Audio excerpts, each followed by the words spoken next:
Welcome to another episode of Preparing for the Unexpected. I'm your host, Alex Fullick, and as always, we like to talk about things related to resilience, business continuity, disaster planning, COVID, well-being, anything that helps you, your organization, or your community prepare for, respond to, and overcome adverse situations. If you'd like to be a guest on the show, please feel free. You can find me on LinkedIn. I am the only Alex Fullick there. I am really easy to find, and I do respond to everything I get, and we'll see about getting you on the show. Longtime listeners, you'll know that I talked about the BCI conference, the World Conference in 2021, where I was speaking, and that my hope was we could get some of these other presenters to come on the show and talk about their topic and have a great conversation about it or something else. Well, today is one of those days where I'm lucky enough to have one of those speakers. Today's topic is the use of knowledge management in business continuity to enable true resilience. And I'd like to welcome to the show the presenter of that topic, Vanessa Thurlwell. Vanessa, welcome to the show. Hi, Alex. Thank you. Now, I know you and I have exchanged emails and I know exactly what you do, but could you take a minute or two and tell us a little bit about yourself, what you do, and how you got into what you do? Okay. Yeah, thanks. Thanks for having me as a guest. And yeah, I'm down in very warm South Africa for a company called Mondial Consultants. And we're only 6 of us, just very niche risk management, governance, business continuity, all those sort of risk management type disciplines. And we just help with advisory development, a lot of training, and through that conferences, knowledge development and organizational learning all sort of start to creep in, and just really helping our clients to get to a point where they've got real value adding risk management and business continuity. And as we'll speak about later, getting to this sort of resilient organization. I got into it sort of by accident, started off in the health and safety and environmental field for a multinational mining company. And then that just slowly evolved into consulting work. And as risk management started to grow in South Africa with various corporate governance standards, we just sort of migrated really as a team into the whole risk management field. So yeah, purely by accident. It didn't exist 18 years ago as a sort of academic discipline. So yeah, it's a fantastic field to be in, and the last 2 years has just been phenomenal to be part of this industry that's had to be still on its toes and has also been able to help so many organizations as well. So it's the last few years for many has been a terrible time, but for the risk management and business continuity side, it's been an incredible learning curve. It's amazing how many people fall into their roles by accident. Easily over half the people I have spoken to on Voice America or YouTube, most have fallen into what they do by accident. So it's funny how we get where we are. Yeah. So I said your topic was the use of knowledge management in business continuity to enable true resilience. So I'd like to take a moment and just talk about the resilience aspect of it.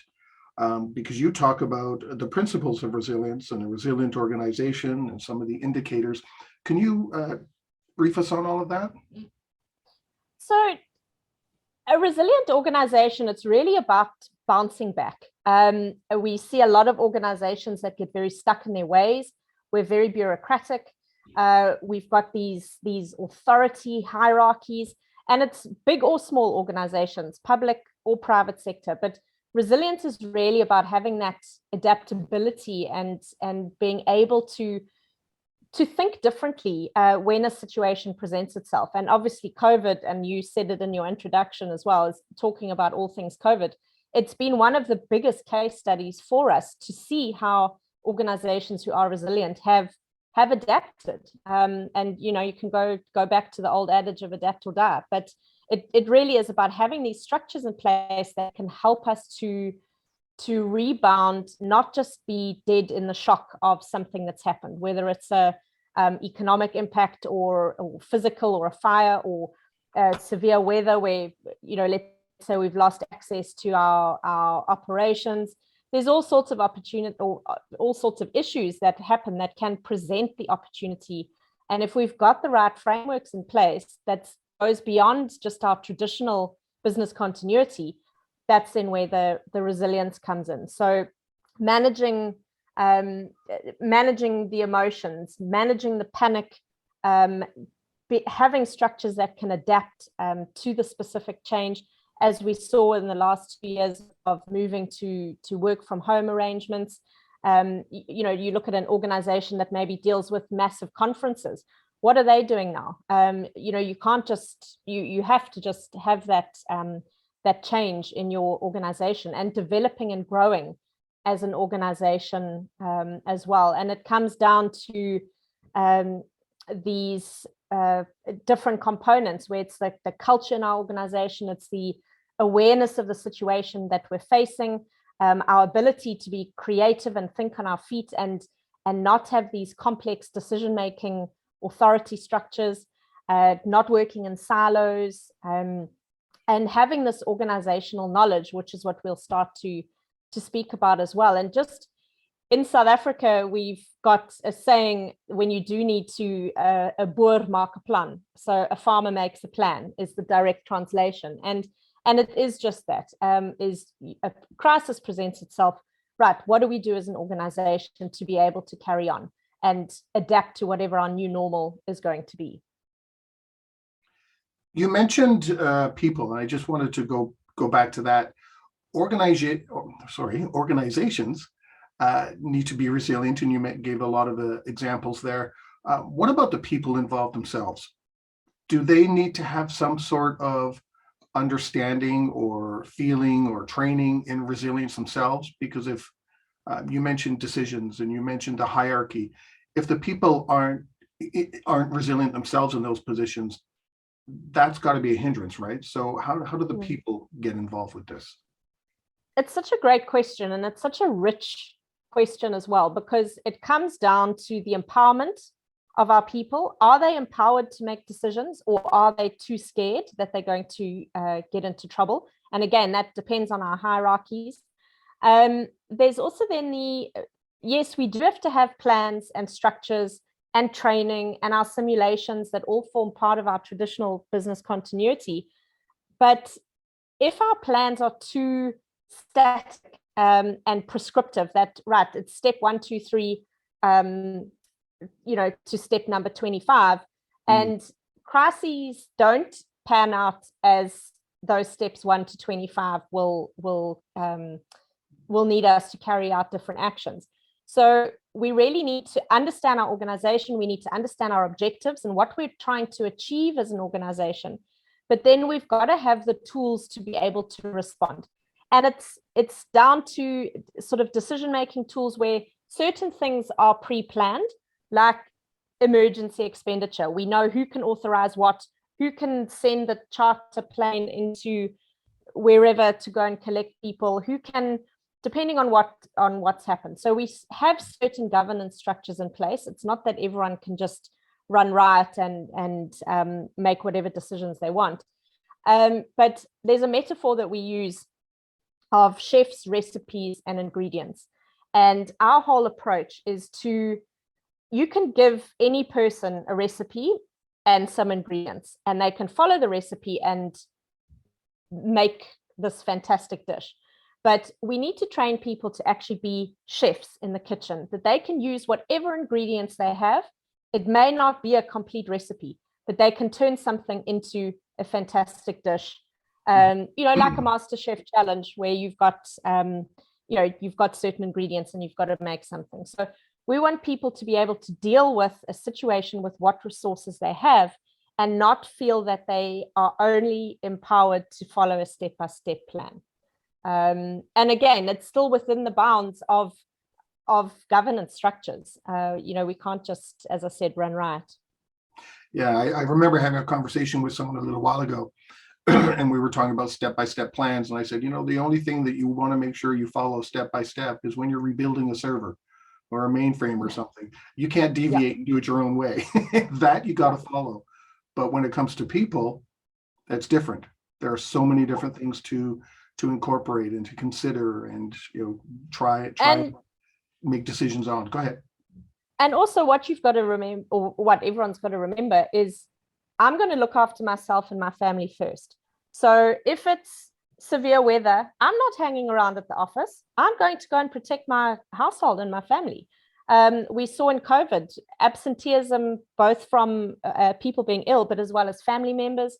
I've got a client at the moment that they've just lost one of their executives to a car accident, and massive organizational loss. So the people side has to be dealt with incredibly sensitively, because they are your employees and they have to help with this response and recovery and so on, but they also have their families and other obligations to deal with. So it's a very sensitive, and we can't just assume that everyone's going to be on hand.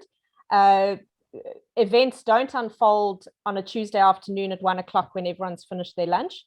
They happen in the middle of the night, and they happen. I remember years ago, we had a single mom on one of our training simulations, and she actually just said, look, I'm happy to play this role, but I can't leave my house and my young children if you need me to come out in the middle of the night. I just can't do it. I can respond during the working hours with absolutely the greatest of pleasure. And we've got to realize those situations that people are in. So it's a very sensitive, has to be handled very sensitively. Mm-hmm. Most definitely. You got me remembering a situation about people. I'm dealing with a client a while ago that if there is a disaster or crisis, they have their priority. They set out a few priorities. This is what we need to focus on. Right beside people, it was people, safety, revenue streams. Yeah. And that upset so many people, including myself. Now, wait a minute, you're putting people on the same level as money? Yeah. That's just terrible. And luckily, some people are now changing that and separating that out. I said, this hasn't been announced. I said anywhere yet, because we're still new in the process. I said, but if that gets out, I said, you are in for a world of trouble. So thank goodness they changed that. So I'm going to take a break a little bit early, because we're going to jump straight in now to the knowledge management. And that's going to be interesting for me, because I don't know a lot about knowledge management. And I actually talked to a friend the other day saying, I've got a few shows to record this week. One of them is about knowledge management. And they went, well, what's that? A bunch of smart people sitting in a room? And I'm downplaying what they said, because nobody really knew what it was. So this is going to be interesting to hear. And I hope everyone out there listening right now stays tuned in, because this is an area that's going to be very new and I think really interesting. We're talking with Vanessa Thurlwell today about how to use knowledge management in business continuity to enable true resilience, and we will be right back.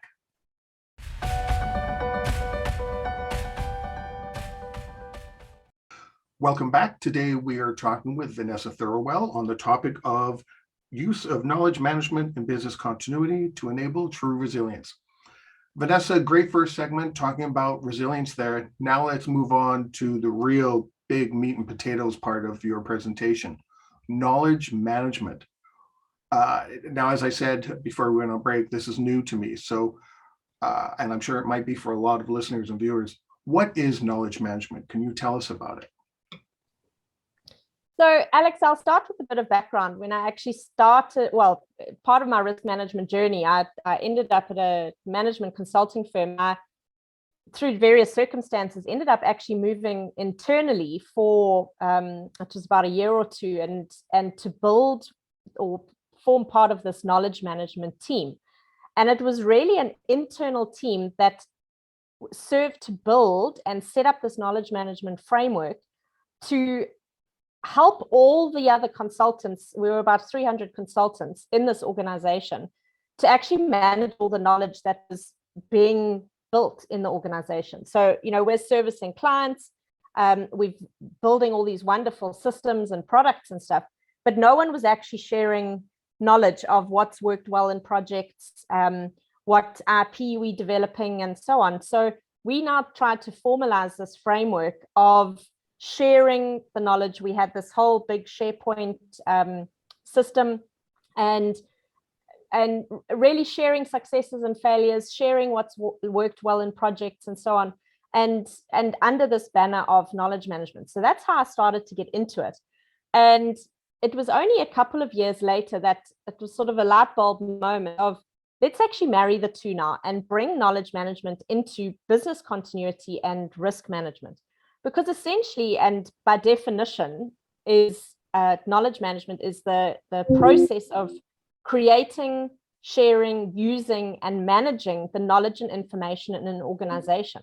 So we always try to do that. And we always we talk about organizational learning, which is a much more practical sounding term, but it's really about having that building the knowledge, sharing it, learning from our successes and failures, and building this organizational learning, and making the best use of our knowledge. If anything had to happen to sort of key roles, you lose all of that organizational knowledge. So we need to capture it, and then just really enable this organizational learning. It sounds like taking lessons learned and multiplying it by 10 or 100. Absolutely, right? and having them on paper as well. Yes. Definitely. Now you talked about explicit knowledge and tacit knowledge. What's the difference? So if you think of an iceberg, your 80% of your iceberg is below the surface and the other 20 is above the surface. And it's a great diagram for explaining explicit and tacit knowledge. So the explicit knowledge is what we can capture, what we can write down, our frameworks, our processes, reports, any sort of documented information that's there. It's on our intranets, it's on our SharePoint drives, it's on our networks. That's your explicit knowledge. You can read, you can learn, it's books, it's whatever media that it can be shared and used, our research papers and so on. But where the tacit knowledge comes in, and this is where it feeds business continuity and risk management so importantly, is that it's that experiential knowledge. It's what we've got in our heads and our hearts that's not necessarily written down or able to be shared very easily. It's much less concrete, it's less difficult to manage and to measure. It's that wisdom and the insights. And you're starting to see tacit knowledge being shared a lot more on social media and Instagram. And I follow a guy, Adam Grant. I don't know if you've ever heard of him, and he's all about this sort of renewed thinking. And he's got a lot of sort of nuggets that he'll put on Instagram and so on. And that's all practical ways of getting that tacit knowledge out, but it's still essentially that's what we're holding. And if we had to leave an organization, that's what we're leaving with. So we've got to start to capture that tacit knowledge in sharing learnings. If we've just finished a big project, right, sit down, what worked well, what didn't work well, and actually capturing it. I've got a quick comment. It seems the difference between explicit and tacit is one is physical, we can touch and is external, and one is something we can't touch because it's internal. Is that a good way of saying it, internal and external? Absolutely. And in then setting up a knowledge management framework in an organization, it's trying to get that internal, external, so that others can learn from it and we build that organizational learning. So it's really formalizing that process. Right. Okay. Next, you talked about knowledge hierarchy. Now that seems, I'm not quite sure even what to think about that one. So what is knowledge hierarchy? So I quite enjoy this particular concept, and we use it quite often, especially when we're talking about reporting and risk management reports that often don't add value. And I'll often end up referring to this in training courses and with clients.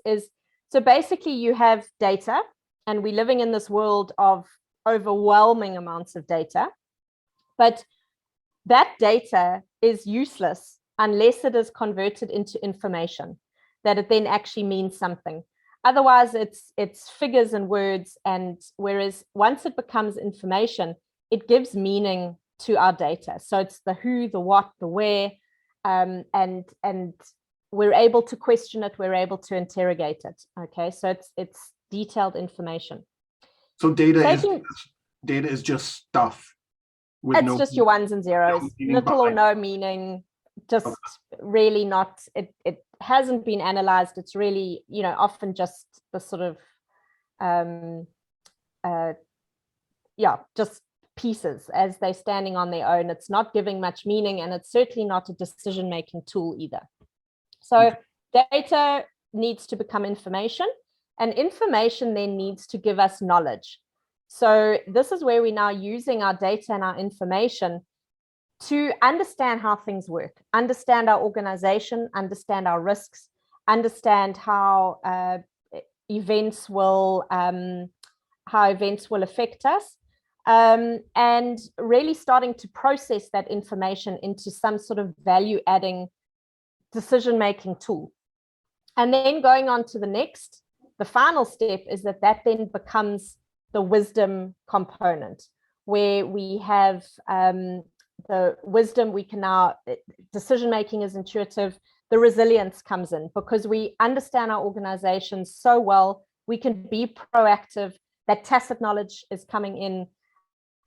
So yeah, it's really just a progression from data that's not necessarily useful to us as it stands to become information that can be used to build knowledge, which can be used to grow wisdom.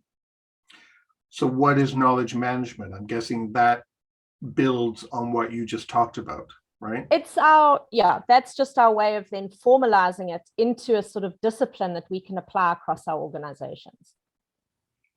What aspects are involved with that?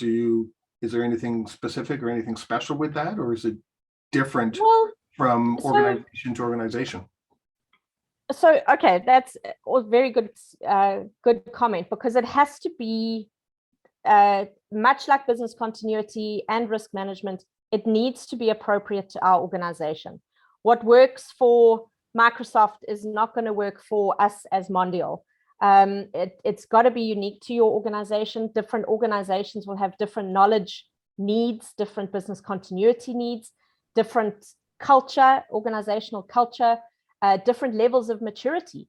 We might be an organization where learning is intuitive and we've been doing it and we're innovative and we're resilient and we know where we're going. But there could be other organizations that are very bureaucratic, stuck in their ways. There's autocratic management, and it's not facilitating that organizational learning. So we've got to have this sort of framework and structure to actually administer our knowledge management. We've got to, what we talk about, create knowledge assets.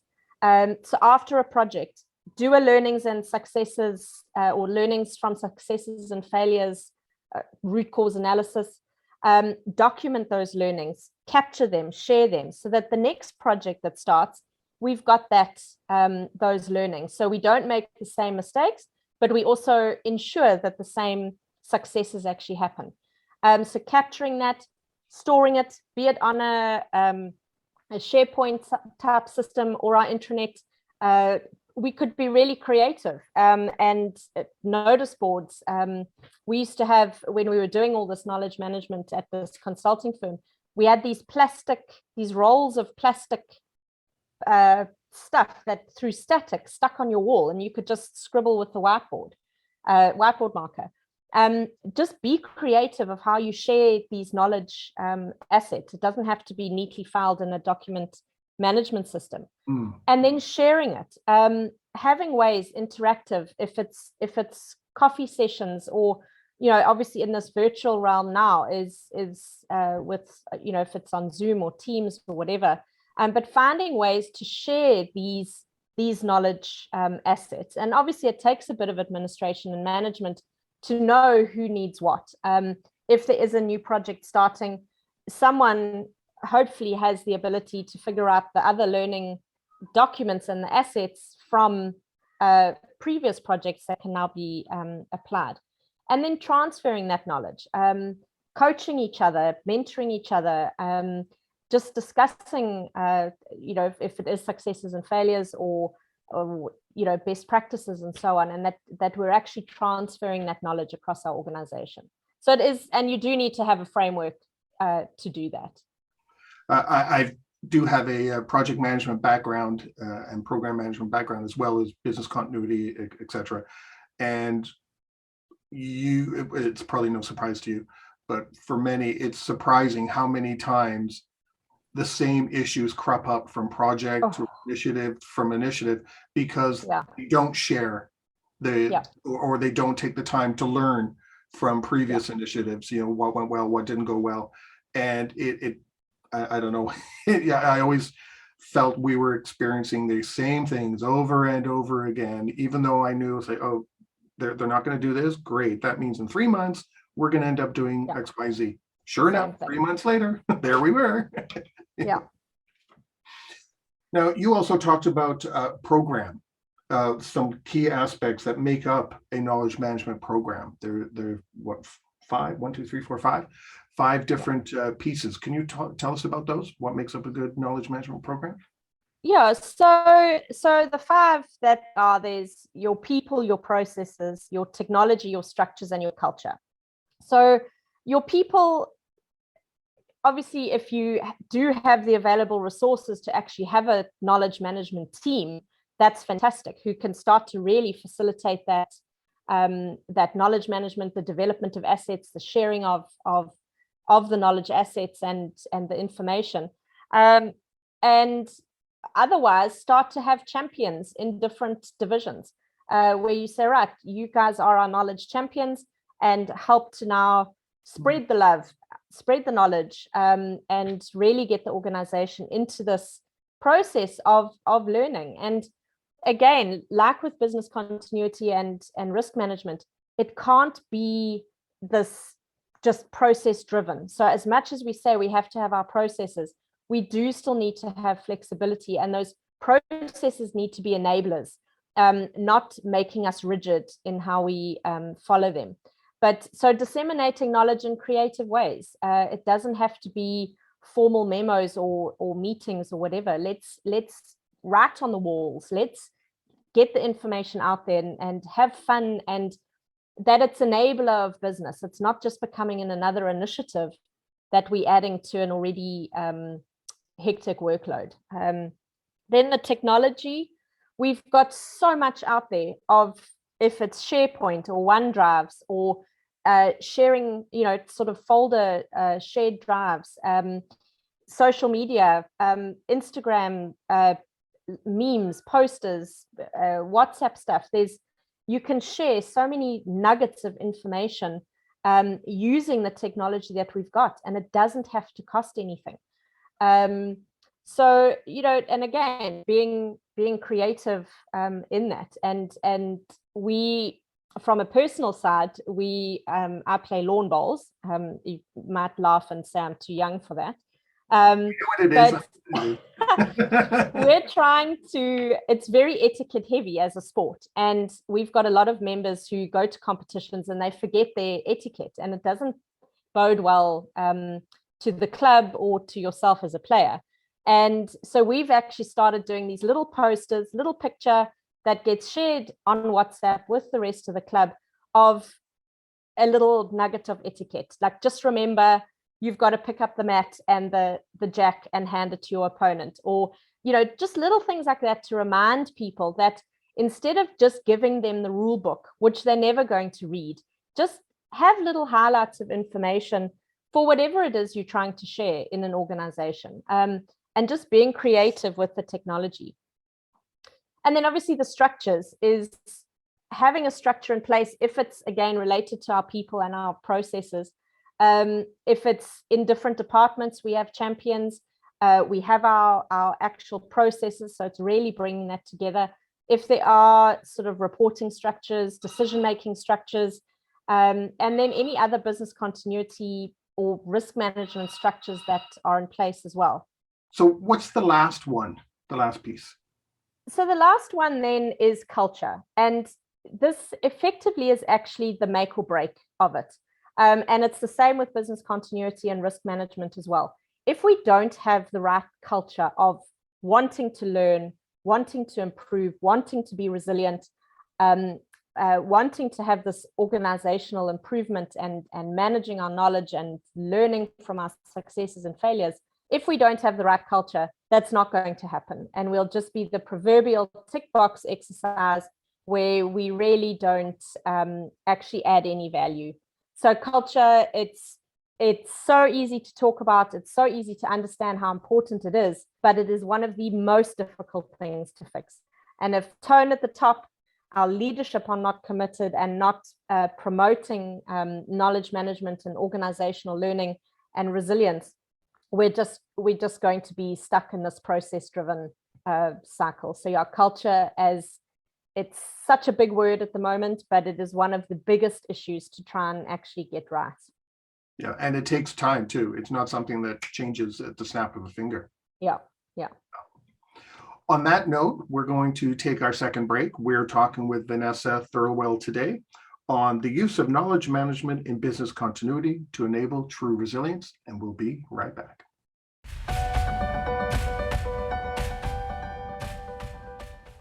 Welcome back. Today we are talking with Vanessa Thurlwell about the use of knowledge management in business continuity to enable true resilience. Vanessa, are there any ways to implement, shall we say, knowledge management? How do we get it implemented? What do we need to consider? So again, with any system or initiative that you're wanting to implement, there will be steps to take. And we have 9 steps that we like to go through, where firstly, as with anything, business continuity or risk management, what are your objectives? What are you trying to achieve in putting this initiative in place? Or are you doing it because someone said you should? Understanding what are the objectives that we're trying to achieve. And that helps us to measure our progress and where we are in this implementation. Then prepare for the change, explaining what knowledge management is to our organization. We can start what we'll get to just now is explain to them why we're doing it and how it relates to risk management and to business continuity management, and what value is it going to add to the organization. Then obviously develop our structure, our process, our framework, what are the different components, how we're going to roll out knowledge management and what it's going to look like in our organization and what's going to be expected of us. Then involve leadership. As I mentioned with culture, that tone from the top and commitment by leadership is incredibly important. And we need to have their buy-in to help to drive and get the whole initiative embedded. And then look at your technology needs. As we spoke about, what technologies have we got from using social media platforms? We've got so many different from SharePoint, OneDrive, Google Docs. There's so much out there that can be used to help us to share this knowledge and establish the tacit knowledge into a structure that's then reusable by people. Then look at your current state and gaps. We know now what our processes, our desired process, our desired technology. What has our organization got in place already? Maybe we have Friday coffee meetings where we share different learnings. Maybe we run from, as you said, your background in project and program management. Maybe we've got Agile and Scrum and all of that, and we can start to build knowledge management into these existing processes and chats. If we're a heavier industry where we have our safety toolbox talks in the morning before we start, build it in there. So looking at what we've got, and if there are gaps, then obviously put processes in place there. To do that, I guess you mentioned breaking down silos. I guess to be able to do that, that's a part of breaking those silos down, right? Yeah, because absolutely, and make it part of our other organizational processes. It doesn't have to be an extra separate meeting or report or agenda. Well, have it on the agenda. It doesn't have to be its own meeting or committee or whatever, because that's just adding more to the workload. Let's make it part of the processes, and and being an enabler in our organization, as opposed to being seen as a separate system that gets ticked the box. And then obviously to have action that's measurable is to have a roadmap in place that we know exactly what we need to do, what structures need to be built, what systems need to be looked at, what do we need to establish, and have that roadmap. That's not necessarily everything being done all at once, because it can be an iterative phased approach where we have a sort of 6 months, 12 months, 18 months, and so on, staggered approach. And then obviously implement, get in there, put it in place, see how it starts to work. It doesn't have to be perfect first time. It's which brings us to the ninth, the final one is continual improvement. Get your implementation going. Don't be scared. See how it goes. And if something's not right or not being bought into, then improve on it and see what can be changed. So you can't break your organization by putting knowledge management in place. You can only improve it. Even if it's going to end up initially working at a sort of, half of what you've expected, it's still half of what wasn't there previously. So it's the sort of initiative that can only add value. And yeah, that's the sort of steps to implement, but get in there and do it, have a structured approach, and see how things go. It's interesting. A lot of those things that you just mentioned, the 9 steps here to implement knowledge management, also get referenced in business continuity management and in other professions. Yeah. So it's rather interesting. So let's bring knowledge management and business continuity together now. So how do we bring those two together properly, in your view? Okay. So yeah, as I said earlier, when a couple of years ago had this sort of moment of, let's try and bring knowledge management into risk management and business continuity, because it should bring it alive and it should help it to be embedded better as disciplines across our organizations, because now we've got this culture of learning in place that's then contributing to the success of business continuity and risk management. So how we want to now sit, obviously assuming we have a certain level of business continuity management in place, is looking at what knowledge is critical to BCM. We need to know what our critical processes are. We need to know what our potential threats are. We need to know what controls and plans we've got in place to respond to those threats. Those are all those knowledge assets that form part of business continuity. We obviously need to understand the risks and the shortfalls of where there could be knowledge lacking. And obviously the easiest stopgap there is training and simulations and so on. So build that knowledge of how we're going to respond in our organizations, and what do people need to know. Your business continuity and crisis response teams need to know significantly more than just your general employee, who's going to be communicated via SMS or whatever your emergency messaging is of what they need to do. Stay home or evacuate or whatever the crisis event actually is. We saw all the COVID communication with this sort of working from home and isolations and so on. So seeing who has what knowledge gaps and making sure that those are built. And it's different across different parts of the organization and different levels in the organization. Then we want to build practices to minimize that disruption. And this is where a lot of our learning from successes and failures, both within our own organization as well as other organizations. There's so much out there, information-wise, of crisis events and case studies and how organizations have responded, what's made people or what's made organizations resilient or not. So start to learn from all of those so that we can try and minimize the impact of the disruption to us. If it's happened before somewhere else, we should understand what the components were of that so that we can start to apply it to our own organizations and be that much more proactive. And then lastly is to to make adjustments, track our results. How are we doing with our business continuity? What have we learned? Successes and failures again, and having this continual improvement through our organizational learning. And every time we have a simulation, we should have this sort of debrief of what worked well, what didn't work so well, because that can then be learnings to be applied in practice in reality when a particular event happens.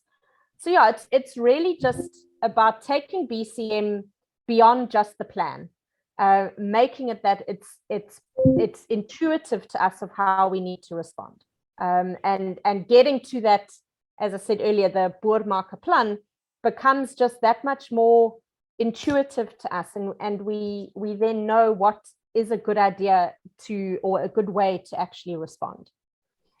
We also want to make sure that we continue doing things that worked well, right? I know we talked about what worked well, what didn't work well, but there's also some things that carry on through from previous projects or programs, like don't change this one thing. It's proven to work. It's not just what worked well in our program. What's working well within the organization, don't change. Right? Yeah, absolutely. And if there's something that's not working well and we're struggling with it, either improve it or take it out of your response strategy. If we know our teams are not able to mobilize, or we've got, don't keep putting the single mom on the crisis team. That's not going to work. So don't do it, so really just don't be the fool that doesn't learn from his mistakes. Or at least make that single mom an alternate during the daytime. Absolutely. Or, it's only available, put some parameters around it so that she isn't impacted twice, impacted by the crisis already, but then impacted because you're pulling her away from her children, which she obviously is not going to want to do. So let's talk about some of the importance of organizational learning, because you talk about that. I know you've kind of touched on it every so often, but can you kind of really solidify that for us, organizational learning? Alex, it's really just about getting better at what we do, understanding where we are, understanding our objectives, understanding our strategic direction, understanding our people, understanding what tacit and explicit knowledge there is, and using that. We have a wealth of knowledge that is just not getting tapped into.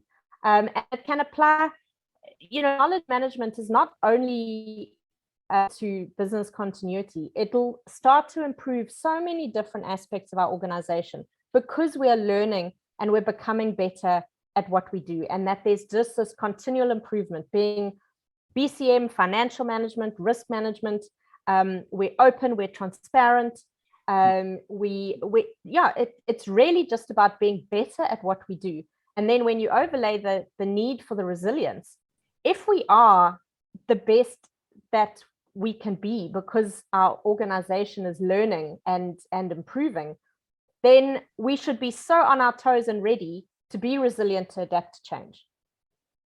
What do you say to those people or organizations, leadership, management, employees, anybody who don't want to share their knowledge because they feel if they share, they're losing their advantage within the organization, or they feel as though they're going to get pushed to the side? Well, great, now we got your information, you're not important to us anymore.